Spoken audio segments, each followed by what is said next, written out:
대한민국 여경 출신 엄마가 온몸에 피투성이인 아들을 군대에서 발견하는데 숨겨져 있던 충격적인 진실들이 드러나기 시작합니다. 피투성이가 된 아들을 둘러싼 여러 가지 사건의 진실. 과연 무엇일까요? 새벽 4시. 서울 종로경찰서 강력범죄수사대 사무실에는 아직 불이 켜져 있었어요. 형광등 불빛 아래 박미영은 마지막 보고서를 검토하고 있었어요. 팀장님, 오늘 수사는 여기까지 하시죠. 부하 형사가 조심스럽게 말을 건넸어요. 고생했어요. 먼저 들어가세요. 사무실을 나서며 미영은 시계를 확인했어요. 벌써 새벽 4시 반. 오늘은 특별한 날이었어요. 6개월 만에 아들 준호를 만나는 날이었거든요. 냉장고를 열어 미리 준비해둔 재료들을 꺼내며 입가에 작은 미소가 떠올랐어요. 계란말이와 불고기. 준호가 어려서부터 가장 좋아하던 반찬들이었어요. 우리 준호 얼마나 야위렀을까? 미영은 중얼거리며 계란을 정성스럽게 풀었어요. 계란말이를 만들면서 미영의 마음속에는 복잡한 감정들이 교차했어요. 아들이 최전방 GOP 부대에 입대한 지 벌써 8개월. 처음에는 자랑스러웠어요. 하지만 시간이 지날수록 걱정이 커져갔어요. 불고기를 볶으면서 미영은 지난주 아들과의 통화를 떠올렸어요. 평소보다 목소리에 생기가 없었고 말수도 적었어요. 괜찮다고 하면서도 어딘가 억지스러운 느낌이었어요. 엄마, 나 잘 지내고 있어.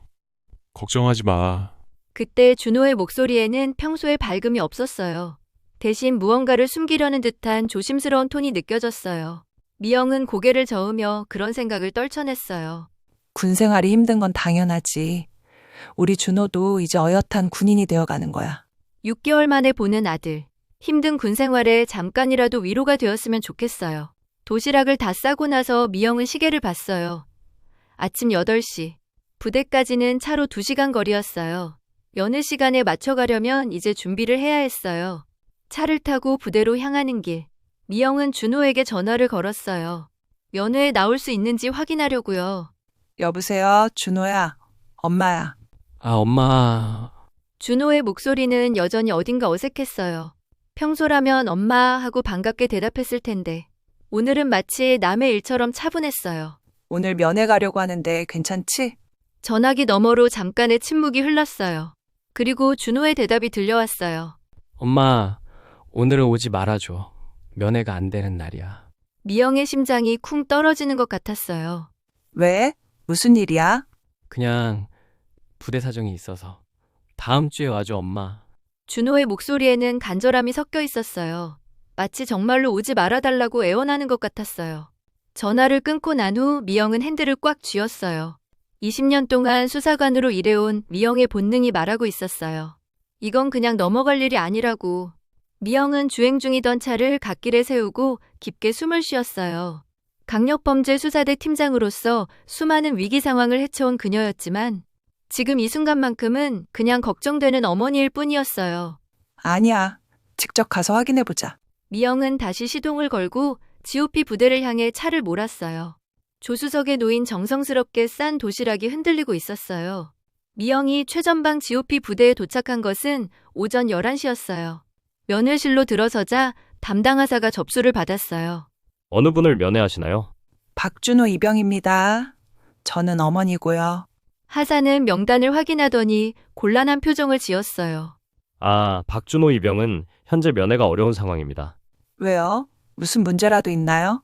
미영의 목소리에 걱정이 묻어났어요. 감기 몸살로 현재 격리 중입니다. 면회는 불가능합니다. 미영은 눈썹을 살짝 찌푸렸어요. 감기 몸살? 어제 통화에서는 그런 말이 없었는데요. 감기면 잠깐 얼굴만이라도 볼 수 있지 않을까요? 멀리서라도. 규정상 안 됩니다. 하사의 대답은 단호했어요. 하지만 미영은 무언가 이상함을 느꼈어요.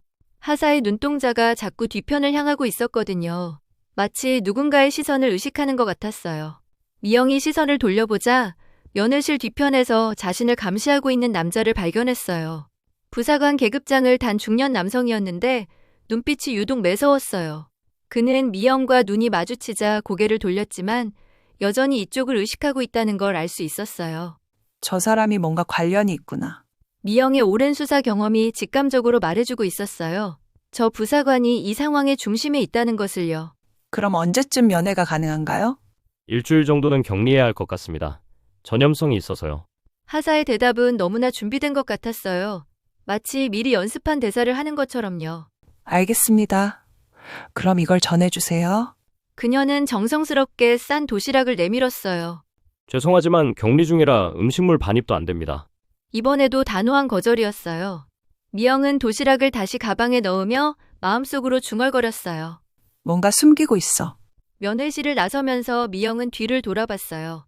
그 부사관은 여전히 자신을 지켜보고 있었어요. 두 사람의 시선이 다시 마주쳤고 이번에는 부사관이 먼저 시선을 피했어요. 부대를 나선 미영은 근처 식당으로 향했어요. 식사를 하면서 미영은 부대 정문을 유심히 지켜봤어요. 오가는 사람들, 차량들을 모두 관찰했어요. 수사관으로서의 습관이었죠. 20년간 쌓아온 경험이 말하고 있었어요. 분명 뭔가 일이 벌어지고 있다고. 그리고 그 일의 중심에는 자신의 아들 준호가 있다고. 미영의 가슴 속에서 뭔가가 툭 하고 끊어지는 소리가 들렸어요. 어머니로서의 걱정과 수사관으로서의 직감이 하나로 합쳐지는 순간이었어요. 점심시간이 되자 부대에서 몇 명의 간부들이 나왔어요. 20년간 수사관으로 일해온 미영에게는 사람들의 미세한 움직임도 놓치지 않는 습관이 있었어요. 걸음걸이, 표정, 시선 처리까지 모든 것이 단서였거든요. 그들은 미영이 앉은 식당 바로 옆 식당으로 들어갔어요. 기회다. 미영은 귀를 기울였어요. 얇은 벽 너머로 그들의 대화가 들려오기 시작했어요. 박준호 그놈. 눈빛이 계속 튀더니 결국 거기까지 갔더군. 미영의 손에 들린 숟가락이 멈췄어요. 준호 이야기를 하고 있었어요. 그 엄마가 좀 까다롭다던데 혹시라도 신고라도 하면 어떡하지? 이번에는 다른 목소리였어요. 좀 더 나이 든 사람의 목소리 같았어요. 감기라고 했으니까 괜찮아. 증거라도 있나? 첫 번째 목소리가 다시 들려왔어요. 아까 그 부사관의 목소리였어요. 미영의 온몸에 소름이 돋았어요. 감기가 아니었어요. 준호에게 무슨 일이 일어났고 그들은 그것을 숨기려 하고 있었어요. 서민수, 너 진짜 조심해야 해. 요즘 병역 문화 개선한다고 난리인데. 서민수. 미영은 그 이름을 마음속에 새겼어요. 아까 면회실에서 자신을 감시하던 바로 그 부사관의 이름이었어요. 걱정 마. 다들 입단속 잘 시켜놨어. 그리고 경찰 자식 주제에 뭘 건방지게 굴어. 미영의 심장이 쿵쾅거리기 시작했어요. 경찰 자식? 준호가 자신이 경찰이라는 걸 숨기지 않았구나. 아니, 숨길 이유도 없었죠. 하지만 그것이 오히려 화근이 되었을까요? 그래도 조심해. 혹시 모르잖아. 장중 대장님도 알고 계시니까 괜찮아. 내부적으로 처리하면 돼. 미영의 주먹이 자연스럽게 쥐어졌어요. 장중대장. 또 다른 공모자가 있었어요. 이건 개인의 일탈이 아니라 조직적인 일이었어요. 경찰들은 원래 잘난 척하는 게 버릇이야. 그 아들도 마찬가지고. 미영의 안에서 뭔가가 끓어오르기 시작했어요. 분노였어요. 하지만 동시에 깊은 자책감도 몰려왔어요. 내가 준호의 약점이었구나. 준호가 자신의 직업을 숨기지 않은 이유를 이제야 알 것 같았어요. 아들은 어머니를 자랑스러워했을 거예요. 하지만 그것이 오히려 표적이 되었던 거죠. 미영의 눈가에 눈물이 맺혔어요. 하지만 그 눈물은 곧 차가운 분노로 바뀌었어요. 며칠만 더 버티면 될 거야. 상처 다 나으면 그때 면회시켜주고. 그래도 조심해. 엄마가 경찰이라고 하니까. 걱정 마. 우리끼리만 아는 일인데 뭘? 미영은 더 이상 들을 수 없었어요. 자리에서 일어나 계산을 하고 식당을 나왔어요. 준호야, 엄마가 늦어서 미안해. 미영은 깊게 숨을 쉬고 시동을 걸었어요. 그날 밤 미영은 경찰서로 향했어요. 서민수라는 이름으로 검색을 시작했어요. 20분 후 미영의 얼굴이 굳어졌어요. 화면에 떠오른 정보를 보니 모든 것이 이해되었어요. 서민수 41세. 과거 경찰 공무원 시험에 3번 도전했지만 모두 실패. 그 후 군에 입대해 부사관으로 복무 중. 이래서 그랬구나. 미영은 쓴웃음을 지었어요. 경찰이 되지 못한 자신의 좌절감을 경찰 가족에게 풀고 있었던 거죠. 미영은 더 자세한 정보를 찾기 시작했어요. 서민수의 복무 기록, 징계사항, 동료 평가까지. 이전 부대에서도 특정 병사를 표적으로 삼아 괴롭힌 기록이 있었죠. 이번이 처음이 아니네. 미영의 표정이 더욱 차갑게 굳어졌어요. 다음 날 새벽, 미영은 평소보다 일찍 일어났어요. 거울 앞에 서서 정장을 차례대로 입어나갔어요. 달인 정장 바지, 단추 하나하나 정확히 맞춘 블라우스, 그리고 어깨에 경정 계급장, 마지막으로 경찰 신분증과 명함을 가방에 넣었어요. 거울 속 자신을 바라보며 미영은 깊게 숨을 쉬었어요. 오늘은 한 아이의 어머니가 아니라 대한민국 경찰로 가는 거야. 부대로 향하는 길에서 미영은 어제 들었던 대화를 다시 떠올렸어요. 그들의 목소리, 말투, 그리고 숨기려는 태도. 모든 것이 명확했어요. 준호에게 일어난 일은 단순한 사고가 아니었어요. 최전방 GOP 부대에 도착한 미영은 차에서 내려 정장을 다시 한번 정돈했어요. 구두도 어제보다 더 반짝이게 닦아왔어요. 모든 것이 완벽해야 했어요. 면회실로 들어서자 어제와 같은 하사가 접수대에 앉아 있었어요. 그는 미영을 보더니 어제 본 얼굴이라고 기억하는 듯 했어요. 어제 오신 분이시죠? 말씀드렸다시피 박준호 이병은 아직. 잠깐요. 미영이 차분하게 말을 끊었어요. 그녀는 가방에서 경찰 신분증을 꺼내 접수대 위에 놓았어요. 하사의 눈이 신분증에 고정되었고 그의 얼굴이 순식간에 창백해졌어요.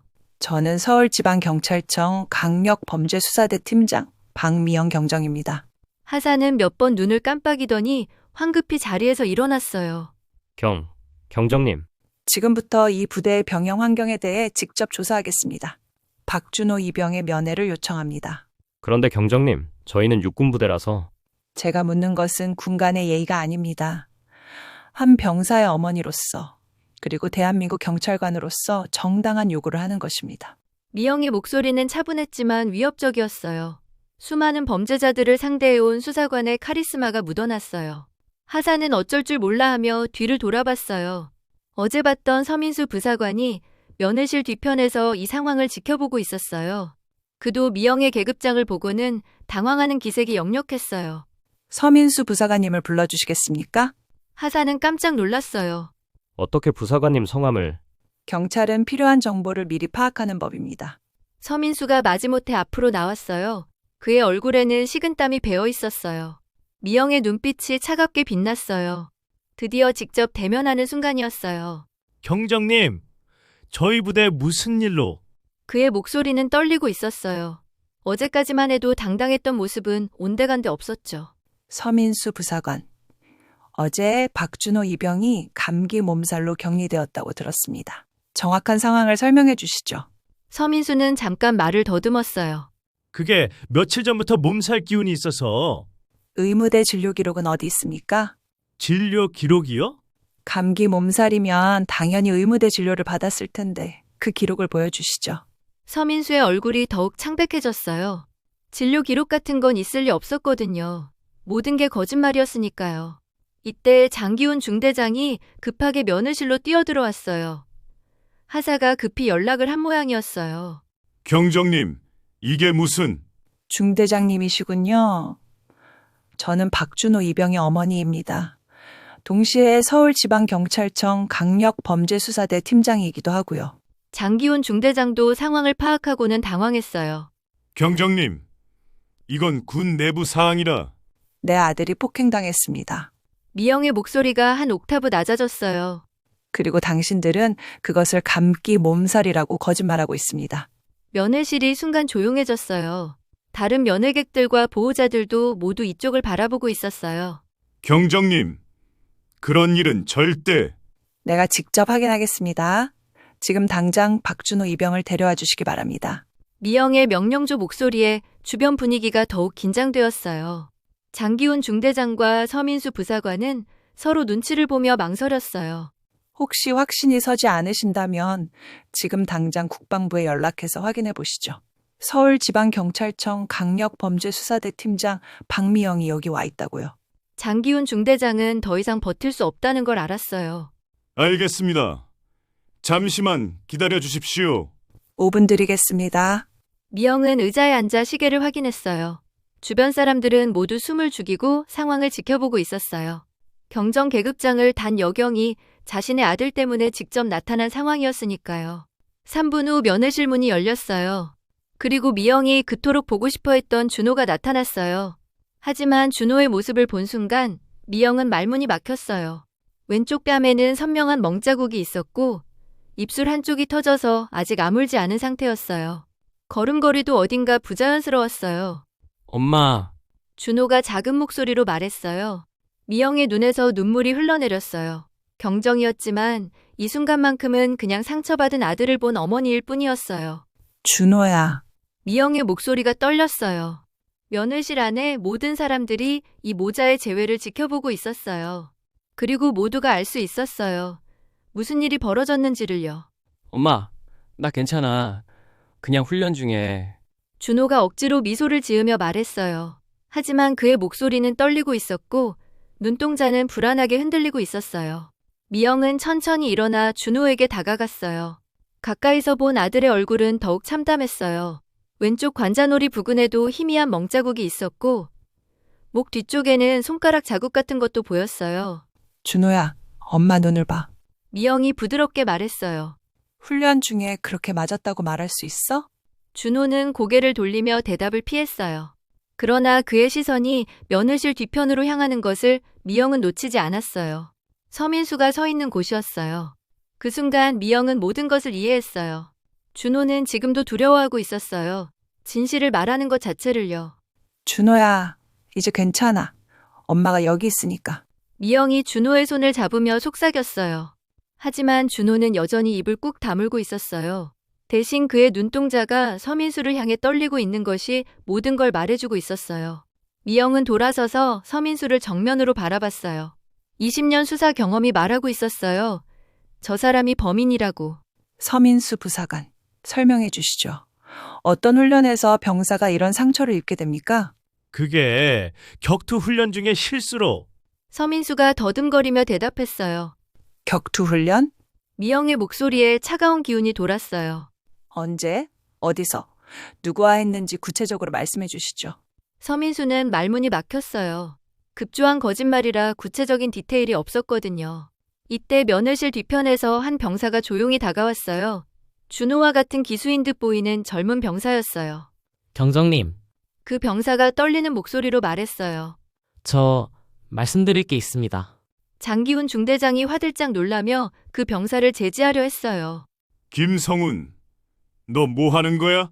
하지만 미영이 손을 들어 중대장을 막았어요. 말해보세요, 병사. 김성훈 이병은 잠깐 서민수를 바라보더니 용기를 내어 말했어요. 준호는 맞았습니다. 서민수 부사관한테요.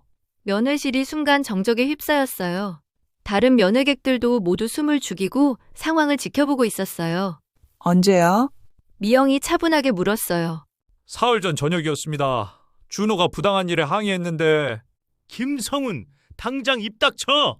서민수가 소리쳤어요. 하지만 김성훈은 멈추지 않았어요. 서민수 부사관이 후임들한테 개인적인 심부름을 시키는 걸 준호가 말렸거든요. 그랬더니 서민수 부사관이 화를 내면서 그만해! 서민수가 김성훈에게 다가가려 했지만 미영이 앞을 막아섰어요. 계속 말하세요. 미영의 목소리는 단호했어요. 김성훈은 눈물을 흘리며 계속했어요.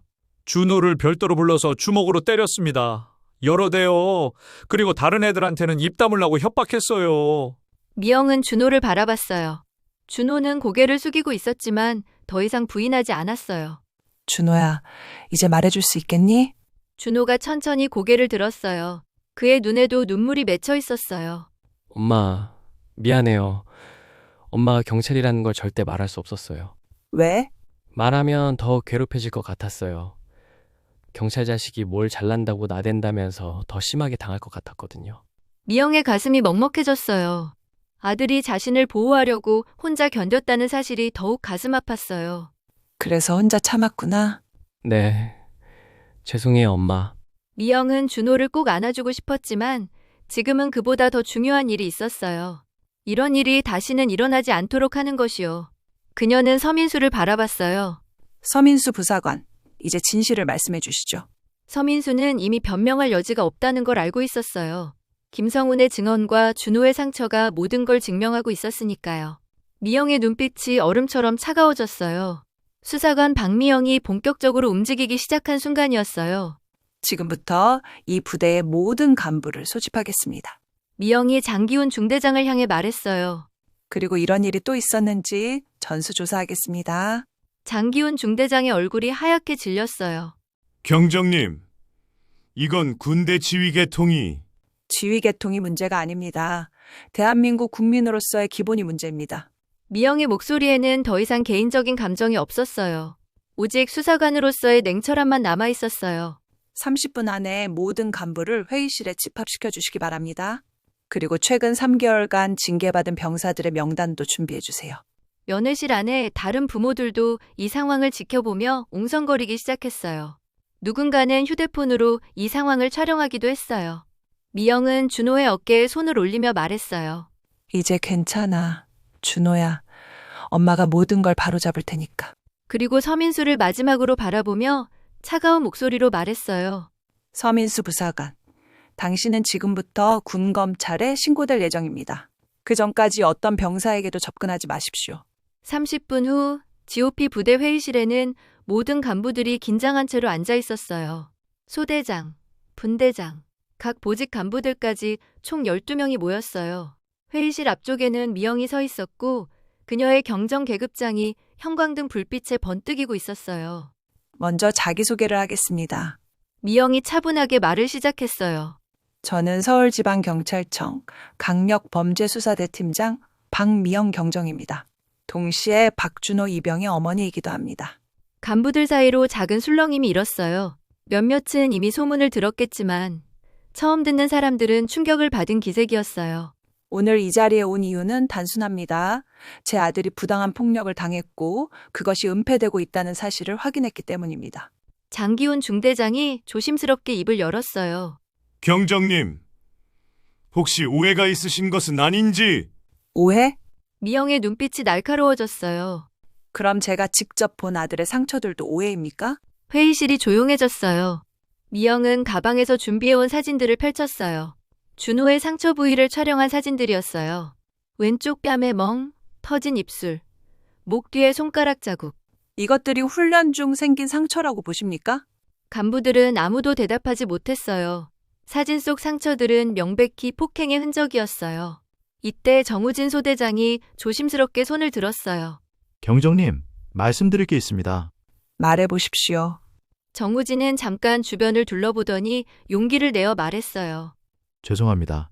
몇 주 전부터 병사들 사이에서 폭행이 반복되고 있다는 것을 알고 있었습니다. 장기훈 중대장의 얼굴이 창백해졌어요. 정소 대장, 지금 뭐 하는 거야? 하지만 정우진은 계속했어요. 서민수 부사관과 일부 간부들이 직접 병사들을 때리는 것을 목격했습니다. 그리고 중대장님께 보고했습니다. 미영의 시선이 장기훈에게 향했어요. 그 보고를 받고 어떤 조치를 취했습니까? 장기훈은 한참 동안 입을 다물고 있다가 마지못해 대답했어요. 내부적으로 해결하려고 외부에 알리지 말라고 했습니다. 외부에 알리지 말라고요? 미영의 목소리가 한 옥타브 높아졌어요. 병사가 폭행당하는 것을 외부에 알리지 말라고 지시한 겁니까? 그게 부대 이미지를 생각해서. 부대 이미지? 미영이 책상을 손바닥으로 내리쳤어요.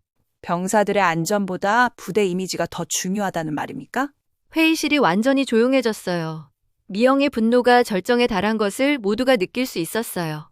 정소대장, 다른 피해 병사들이 더 있습니까? 네, 있습니다. 최근 3개월간 최소 7명 이상이 비슷한 일을 당했습니다. 미영은 고개를 끄덕이며 장기훈을 바라봤어요.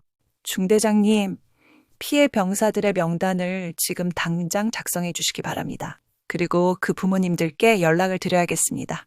경정님, 그럼 너무 일이 커집니다. 일이 크다고요? 미영이 차갑게 웃었어요. 이미 충분히 큰일입니다. 대한민국 군대에서 병사들이 폭행당하고 있는데 이보다 더 큰 일이 어디 있습니까? 이때 회의실 문이 열리며 몇 명의 병사들이 들어왔어요. 앞서 면회실에서 증언했던 김성훈과 함께 다른 병사들도 있었어요. 경정님, 저희도 말씀드리고 싶습니다. 미영은 고개를 끄덕였어요. 말해보세요. 김성훈 옆에 있던 한 병사가 울먹이며 말을 시작했어요. 저희는 서민수 부사관이 무서워서 아무 말도 못했어요. 말 안 들으면 준호처럼 된다고 협박받았거든요. 다른 병사가 이어서 말했어요.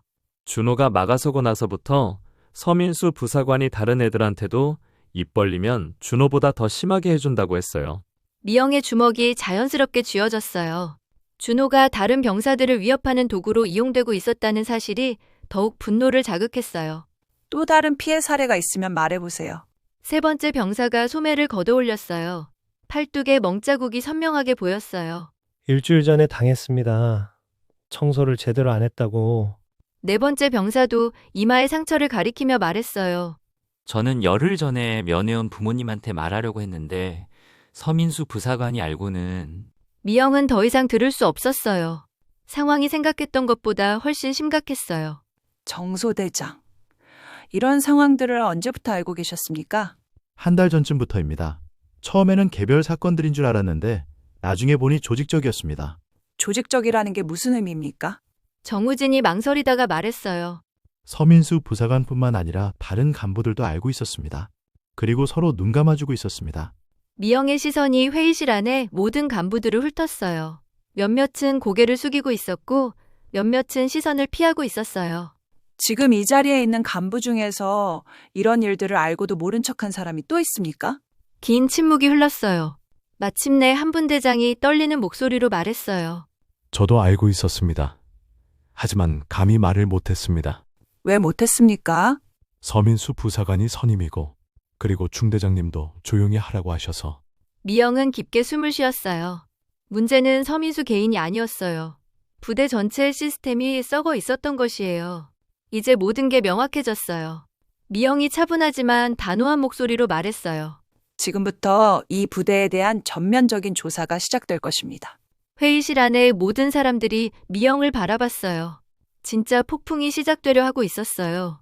3일 후 GOP 부대에는 국방부 조사팀과 군검찰 수사관들이 파견되었어요. 미영의 신고 이후 상황이 급속도로 전개되고 있었어요. 부대 곳곳에서는 병사들과의 개별 면담이 진행되고 있었고 간부들은 하나씩 조사실로 불려나가고 있었어요. 미영은 조사팀장인 육군대령과 함께 부대의 상황을 점검하고 있었어요.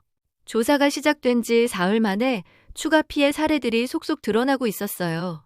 경정님, 현재까지 확인된 피해 병사가 총 15명입니다. 조사팀장이 보고했어요. 그리고 가해자도 서민수 부사관 외에 4명이 더 있습니다. 미영의 표정이 더욱 굳어졌어요. 생각했던 것보다 훨씬 심각하군요. 네, 그리고 장기훈 중대장도 이런 상황을 알고도 무기란 것이 확실합니다. 수사 결과에 따라 처벌이 불가피할 것 같습니다. 이때 조사실에서 장기훈 중대장이 나왔어요. 그의 얼굴은 완전히 초췌해져 있었어요. 미영과 눈이 마주치자 그는 고개를 숙였어요. 경정님, 죄송합니다. 장기훈의 목소리는 떨리고 있었어요. 미영은 차가운 표정으로 그를 바라봤어요. 지금 사과한다고 해서 달라질 것은 없습니다. 당신은 지휘관으로서 병사들을 보호해야 할 의무가 있었습니다. 저도 몰랐습니다. 이렇게까지 심각한 줄은. 몰랐다고요? 미영의 목소리가 높아졌어요. 정우진 소대장이 분명히 보고했다고 했는데 그것도 몰랐다는 겁니까? 장기훈은 더 이상 변명할 말을 찾지 못했어요. 그는 그저 고개만 숙이고 있을 뿐이었어요. 한편 다른 조사실에서는 서민수에 대한 조사가 진행되고 있었어요. 처음에는 끝까지 부인하려 했던 그도 결국 피해 병사들의 증언과 물증 앞에서 모든 것을 인정할 수밖에 없었어요. 제가 잘못했습니다. 서민수가 울면서 말했어요. 하지만 정말 군기를 잡으려고 한 것뿐이었습니다. 군기를 잡는다는 명목으로 병사를 폭행한 것은 명백한 범죄입니다. 변명의 여지가 없습니다. 조사가 진행되는 동안 부대 분위기도 서서히 바뀌고 있었어요. 병사들은 더 이상 간부들을 무서워하지 않았고 자유롭게 자신의 의견을 표현하기 시작했어요. 정우진은 임시로 중대를 맡으며 병사들과의 대화 시간을 늘렸어요. 앞으로는 어떤 부당한 일이 있어도 숨기지 말고 바로 신고하세요. 여러분을 보호하는 것이 저희의 역할입니다. 준호도 많이 달라졌어요. 처음에는 어머니가 나선 것을 부담스러워했지만 이제는 오히려 자랑스러워하고 있었어요.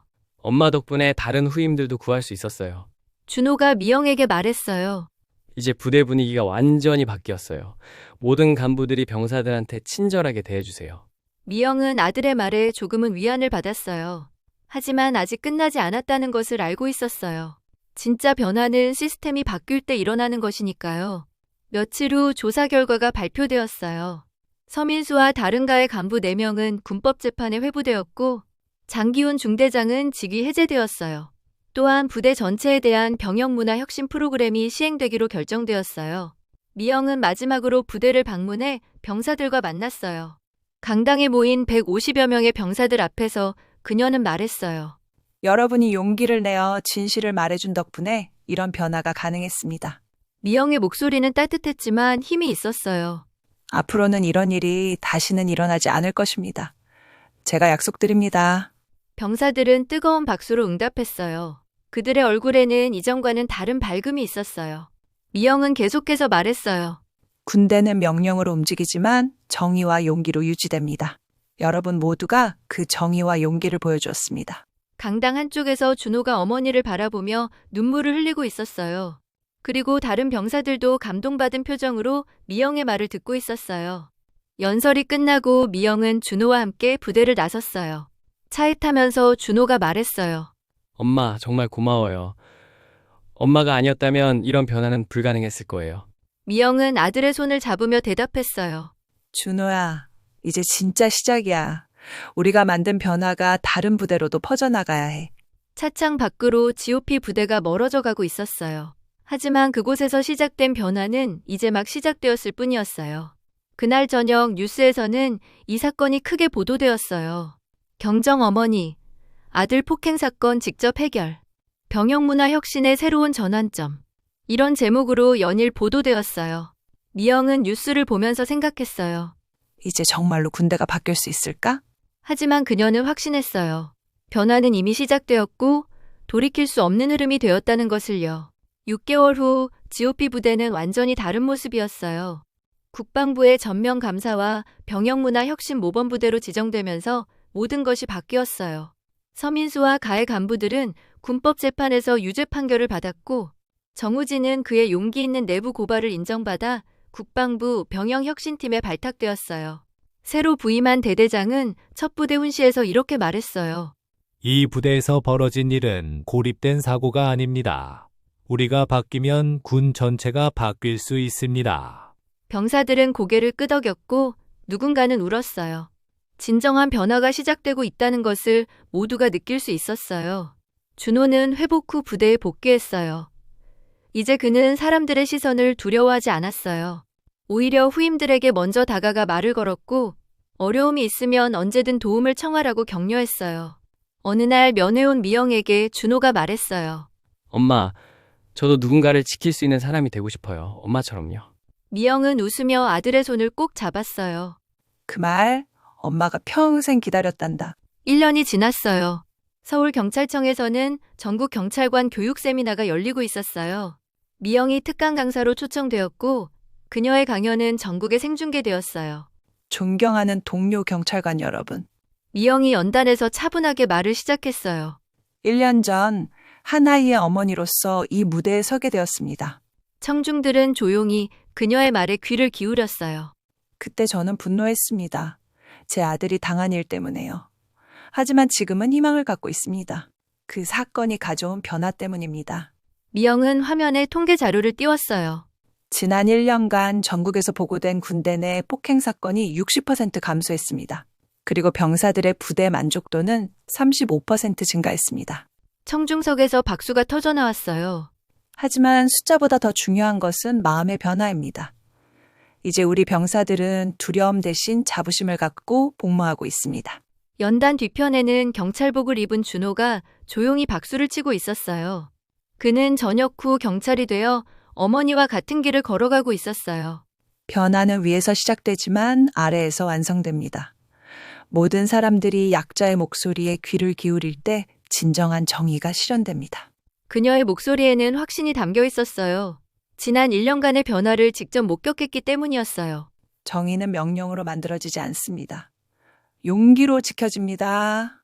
그리고 어머니의 사랑은 어떤 권력보다도 강한 힘입니다.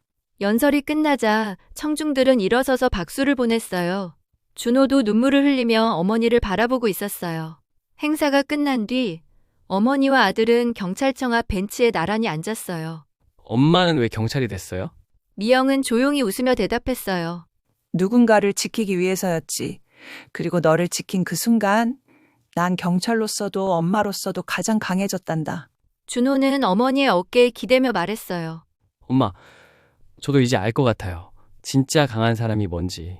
그게 뭔데? 자신보다 약한 사람을 지키는 사람이요. 엄마처럼. 미영은 아들을 꼭 안아주었어요. 그리고 마음속으로 다짐했어요. 이 변화가 일시적이 아니라 영구적이 되도록 계속해서 노력하겠다고. 해가 저물어가는 하늘 아래 모자는 오랫동안 그렇게 앉아 있었어요. 1년 전의 아픔이 이제는 희망으로 바뀌어 있었어요. 그리고 그 희망은 전국으로, 나아가 사회 전체로 퍼져나가고 있었어요. 변화는 한 어머니의 용기에서 시작되었지만 이제는 모든 사람의 노력으로 이어지고 있었어요. 그리고 그 변화는 앞으로도 계속될 것이었어요.